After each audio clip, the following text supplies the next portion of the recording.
नमस्कार. आज आपण एक गोड अशी रेसिपी पाहणार आहोत. तर ती आहे शेवयाचा भात. हा भात तुम्ही दूध, तूप, साखर यासोबत खाऊ शकता. खूप छान आणि टेस्टी लागतो. तर सर्वप्रथम आपण इथे घेतलेल्या आहेत शेवया. तर या शेवया मी बनवून घेतलेल्या आहेत.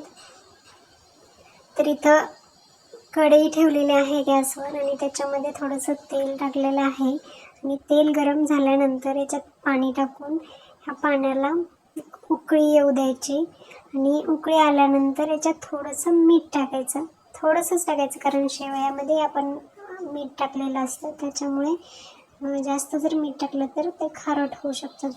आणि उकळी आल्यानंतर ह्या शेवया याच्यामध्ये टाकून घ्यायच्या.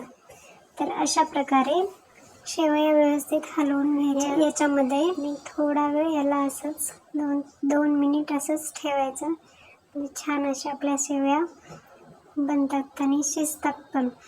तर अशा प्रकारे तुम्ही ह्या शेवया मी वाटीमध्ये घेतलेल्या आहेत. आपण आता सर्व करूयात.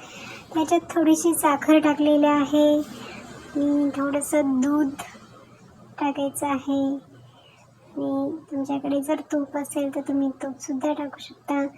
खूप टेस्टी लागतात ह्या शेवया. तर तुम्ही नक्की ट्राय करून पहा. तुम्हाला जर हा व्हिडिओ आवडला असेल तर व्हिडिओला नक्की लाईक करा, शेअर करा.